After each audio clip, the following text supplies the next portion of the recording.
Hi යාළුවනේ කොහොමද ඉතින් ඔයාලට ඔන්න යාළුවනේ මම අද ඉත්තෑ මස් වල රස කොහොමද අන්නේ රසට ඉදලෝලු හතු හදන්න යන්නේ මෙන්න මේ විදිහට තමයි මම ඉදලෝලු හතු කඩන්න ගියේ බලන්නකෝ ගොඩක් පිපිලා තියෙනවා තාම හැබැයි චූටි මම ඒත් කඩා ගන්නවා ටිකක් කඩාගෙන ගෙදර ගෙනහිල්ලා මෙන්න මේ විදිහට සුද්ධ කරලා හොදලා කපලා ගත්තා ඊට පස්සේ මම මේකට ඉඟුරුයි සුදුලූණුයි තලා ගත්තා පොල් කිරි මිරික ගත්තා කරපිංචා ලොකු ලූණු ගත්තා මිරිස්සුත් කපා ගත්තා ගොරක කෑල්ලකුත් ගත්තා කුරුඳුයි කරාබුන ටීතුත් ගත්තා එනසාල් තිබ්බේ නෑ යාළුවනේ ඒ හින්දා මම ගත්තේ නෑ ඉතින් ලුණු කුඩු ගත්තා ගම්මිරිස් කුඩු ගත්තා කහ කුඩු බදපු 3-5 කුඩු සහ මිරිස් කුඩු ගත්තා ඉතින් මම ඇතිරියා ලිපේ තියෙන මේ විදිහට තෙල් ටික රත් කරගත්තා.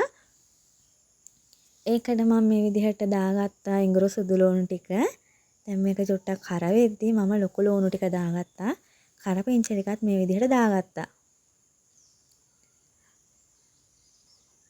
ඒක චුට්ටක් කලවම් කරලා මම ඒකට එකතු කරගන්නවා කපාගත්ත මිරිස් ටිකයි කුරුඳුයි කුරුඳුයි කරාබු නැටි ඉතින් ඔය ටික කලවම් කරලා මම මිරිස් කුඩු ටික එකතු කරගත්තා. ඊට පස්සේ බෙදපු 3-5ත් එකතු කරගත්තා. මේක මම වැඩි කලවම් කර හිටියේ නෑ ඉක්මනටම හතු ටික එකතු කරගත්තා මේ විදිහට ඔක්කොම. දැන් හතු ටික හොඳට කලවම් කරගන්නවා මිරිස් 3-5 දැවටෙන විදිහට. හොඳට කලවම් කරලා මම මේක ටිකක් වහලා තිබ්බා මේ විදිහට වතුරෙන්ම තැම්බෙන්න. හතු වල තියෙන වතුරෙන් තැම්බිලා ඊට පස්සේ මම මේ විදිහට ඒක ඇරලා මම වතුර ටිකක් දාගත්තා වතුර ටිකක් වැඩිපුර දාගන්නවා මොකද හේතුව හතු කියන්නේ භාගයට තැම්බුණොත් අපිට බඩේ අමාරුව හදන කෑම. ඒක නිසා හොඳට තැම්බෙන්න මම ටිකක් වැඩිපුර වතුර දාලා මේ විදිහට ලිපේ තියලා වහලා තිබ්බා. ඊට පස්සේ මම ටිකකින් මේක ඇරලා බලද්දී වතුර ටිකක් හිඳලා තිබ්බ මං ආයේ මේකට පොල් කිරි ටික දැම්මා. ඊට කලින් යාළුවනේ මට කියන්න බැරුණා මං අර ගොරක කෑල්ල එහෙමත් දැම්මා. දැන් මේ පොල් කිරිත් දැම්ම ඒක වීඩියෝ වෙලා නැහැ. ඉතින් හොඳට හැදුනට පස්සේ ඉතුරුලා ගියාට පස්සේ මම මෙන්න මේ විදිහට දීසියකට දාගත්තා. බලන්නකෝ හරිම ලස්සනයි නේද? හරිම ලස්සනයි වගේ තමයි යාළුවනේ මේක ගොඩාක්ම රසයි සුවඳයි.